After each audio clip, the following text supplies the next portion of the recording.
Assalamualaikum warahmatullahi wabarakatuh. Berjumpa lagi dengan saya di channel YouTube Mulyadi Vlogger Jambi. Sini ada yang perlu saya sampaikan ya, terkait dengan orang yang suka gengsi, suka sombong, kemudian juga milih-milih pekerjaan. Jadi kalau gengsi itu identik dengan kesombongan, maka harus dibuang jauh-jauh, jangan sampai orang itu sombong dan gengsi dalam hidup. Ya, contohnya sudah miskin, sombong, gengsi, itu bakalan menjadi orang yang kelaparan, dan yang bakalan kelaparan itu tidak hanya dia sendiri, juga keluarganya.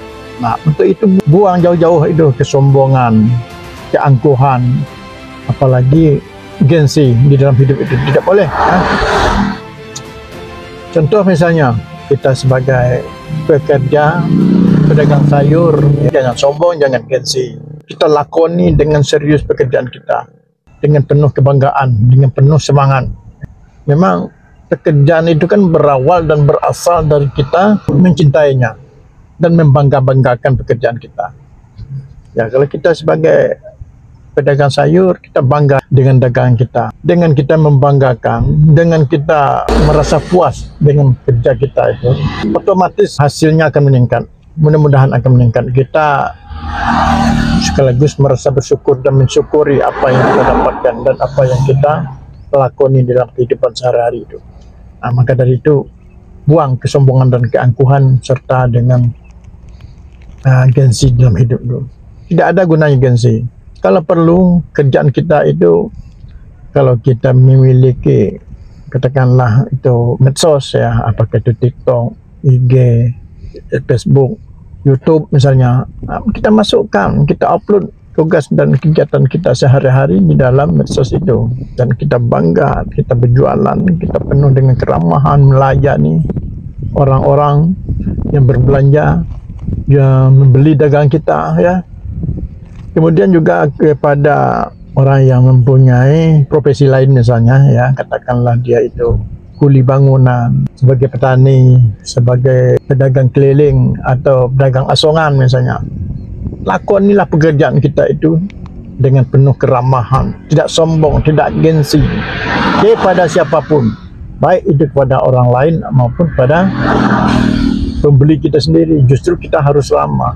Nah, disitulah awalnya nanti kita akan mendapatkan hasil yang memuaskan di dalam kita menjalani dan melakoni tugas-tugas kita itu.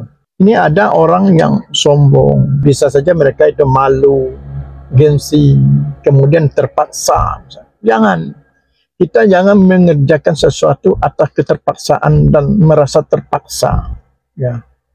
Misalnya kita terpaksa daripada tidak makan misalnya, daripada tidak ada pemasukan.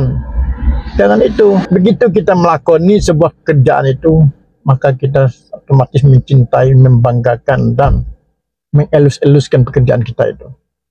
Nah, itu saya rasa ya yang dapat saya sampaikan pada kesempatan ini. Semoga video saya ini bermanfaat untuk kita semua. Sekali lagi saya tekankan, janganlah bersombong, janganlah merasa sombong, merasa gengsi dan merasa malu untuk melakukan sebuah pekerjaan apabila pekerjaan itu memang menghidupkan sekeluarga dari kita. Pekerjaan itu memang menghasilkan dan menghidupkan keluarga kita dan menjamin masa depan anak kita. Karena tidak sedikit juga orang yang sukses ya dari bekerja, baik itu pedagang asongan, pedagang sayur, pedagang kaki lima, kemudian juga sebagai petani, sebagai buruh bangunan, ataupun pekerjaan kasar lainnya itu, atau pekerjaan serabutan lainnya.